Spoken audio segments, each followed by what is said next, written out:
SASE, Student Access and Success Initiative. It was an initiative that we started at the beginning of the year in order to drive the mission of student success, which is central to the college. You may now signify that you are a graduate of Pasadena City College by moving your tassel from the right to the left.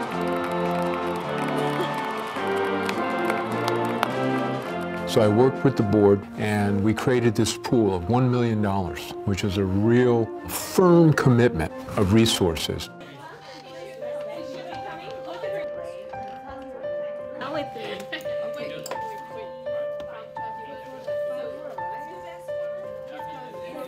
The reasons we were losing students from design classes and technical classes was not because of the subject matter.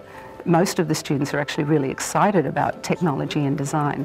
The problem was dealing with the fundamental issues of literacy and numeracy. The whole point of the Educational Master Plan was to define student success by the achievement of a dream, a specific outcome of either transfer, the award of associate degree, the award of a workforce certificate that would lead to a decent wage job outcome. Probably most important is the closing of the achievement gap for minority students, especially minority students who are coming in and having to take basic skills English, basic skills math. Leg was cured by Corona, right?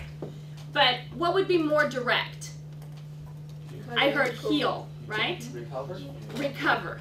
Good. I actually got together with a group from the Institutional Effectiveness Committee, and we talked about the opportunity. We talked about previous attempts we had made with funding Partnership for Excellence and the ARC funds that we had, and we decided that we wanted to do something different from what we had done. We wanted to make sure that there was accountability. We wanted to make sure that there was transparency. We wanted to make sure that everybody had an opportunity. To have innovation, to be able to advance the college, to have a culture of innovation, you really have to give everyone the opportunity to think out loud and to be told yes. Lecture capture is a way of using technology so that in the classroom environment, faculty can record the lecture live as they are doing it. It's not only capturing what the faculty member is teaching, it's also capturing anything that is on a computer, a tablet, a smart board, so that later, if students need to review the materials that were covered in class, they can go back and actually review not only the lecture, but the materials that were being presented. And how is that greatness changing over time? Because the materials are closed captioned, they are accessible. We wanted folks to make sure that it was an innovation award. I wanted to go curvy. We were looking for folks who were doing things a little bit out of the box. We chose finally 5 innovation awards, and then later we got to the mini grants, and there were also quite a few of those, and we chose 14 of those. Anybody dealing with this concept of designing, problem solving, and that context is what this design pathway is geared for. Because it's basic skills, it's addressing Math 402, English 100 developmental skills, and making sure they're integrated within the fundamentals of technology used in design. Students will be able to use equipment that is pretty much state-of-the-art with laser cutting, where essentially using lasers to cut 2D forms to build artifacts or concepts of designs, model homes, model products, model interiors, even clothing. You can actually put fabric and cut the fabric and actually come up with a new article of clothing.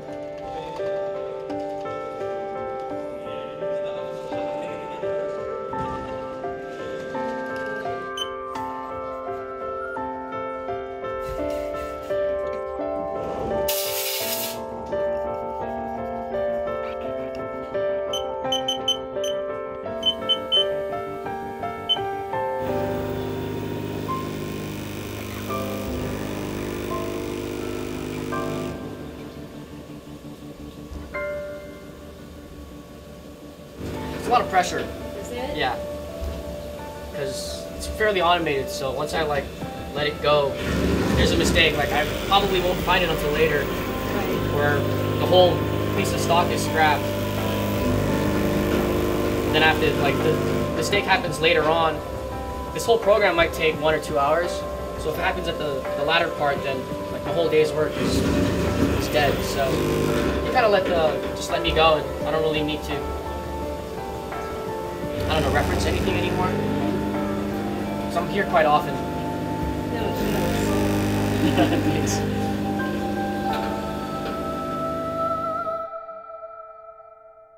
There's also another aspect of this project that is of great interest to Salomon and me. It's the development of a professional learning community. Because we are collaborating with basic skills English and math teachers, we're actually forming a team. So in the same way that we're working to develop the student groups as cohorts so that there's mutual support and learning taking place between students, not just in a top-down sort of approach, we're expecting the same level of collaboration within the faculty. So developing a professional learning community is part of our key outcomes. The unique thing about SASI is that it was actual working together. And so the idea of having those who got the grant, not just kind of going off and saying, oh, okay, we got a grant, now we're going to work on this, and so on and so forth, is to mirror that back to the rest of the faculty and staff and say, not just a report of here's what we did, here's the outcomes we achieved, but how can you help us make this better?